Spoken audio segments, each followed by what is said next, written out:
ये उस समय की बात है जब पोकेमोन की दुनिया बनी नहीं थी और यूनिवर्स के प्रेशर की वजह से यहाँ पर एक एग फॉर्म हुआ और उस अंडे से निकला दुनिया का सबसे पहला पोकेमोन और उस पोकेमोन को हम आर्सेस के नाम से जानते हैं और यही है पोकेमोन की दुनिया का गॉड। और आर्सेस के जन्म के बाद उसने पूरे यूनिवर्स के संतुलन के लिए 3 पोकेमोन को बनाया और उन पोकेमोन का नाम है डियालगा, पालकिया और जिरेटिना। और आर्सेस ने जिरेटिना को एंटी मैटर की पावर दिया और फिर आर्सेस ने डियालगा को टाइम का पावर दिया और लास्ट में पालकिया को दिया स्पेस का पावर। फिर डियालगा और पालकिया मिलकर अपनी पावर की मदद से गैलेक्सी को क्रिएट करते हैं। फिर डियालगा और पालकिया मिलकर आर्सेस के साथ पोकेमोन की पूरी गैलेक्सी बनाते हैं। अर्थ के बनने के बाद वाटर प्रेशर की वजह से कायरुक पोकेमोन का जन्म हुआ और अर्थ के अंदर जन्म होता है ग्रोडन पोकेमोन का और ऐसे ही जन्म हुआ हमारे रैक्वाजा पोकेमोन का। और ये पोकेमोन ज्यादातर एटमॉस्फेयर में ही रहता था और दूसरी तरफ कायोग्रे और ग्रोडन अपनी पावर बढ़ा रहे थे और पोकेमोन की दुनिया में म्यू जैसे पोकेमोन भी दिखने लगे थे और इन सभी के साथ साथ म्यू की पॉपुलेशन भी बढ़ रही थी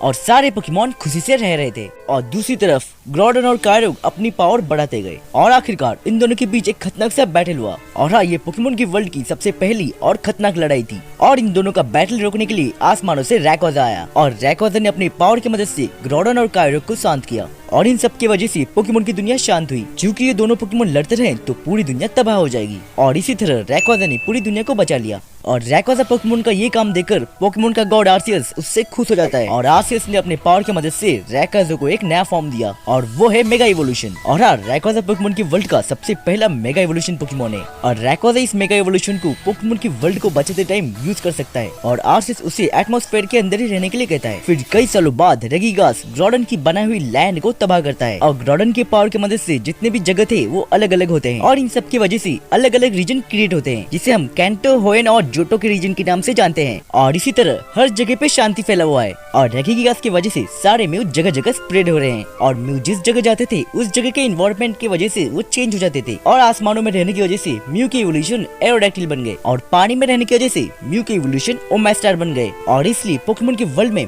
म्यू को सारे पोकेमोन का पूर्वज कहा जाता है। और इन सब का मतलब ये है कि म्यू नए नए पोकेमोन में भी इवॉल्व हो रहे थे और इन सब की वजह से नए नए पोकेमोन का जन्म हो रहा था और म्यू की तादाद कम हो रही थी। और कुछ सालों बाद हमारे अर्थ पे एक मेट्रॉइड गिरता है और इस मेट्रॉइड की वजह से कई सारे प्राचीन पोकेमोन विलुप्त हो जाते हैं और टाइम के साथ साथ हमारे अर्थ का एनवायरनमेंट फिर से ठीक होने लगता है और बचे हुए जितने भी पोकेमोन थे वो दूसरी स्पीसीज में इवॉल्व होने लगते हैं। और अब से करीब 2 लाख साल पहले आइस एज का टाइम भी आ चुका था और कहा जाता है कि इस समय इंसान भी मौजूद थे। मैमस वन, ट्रायंट्रम और ऑरस जैसी पोकेमोन भी आइस एज के दौरान इवॉल्व होके आए और आइस एज की वजह से इंसान और पोकेमोन के बीच कोऑर्डिनेशन बनता रहा और पोकेमोन और ह्यूमन साथ में काम करने लगे। और प्राचीन काल के दौरान लोग रेगिगियास की पूजा करते थे पर रेगिगियास की ताकत देखकर लोग उससे डरने लगे और इसलिए कई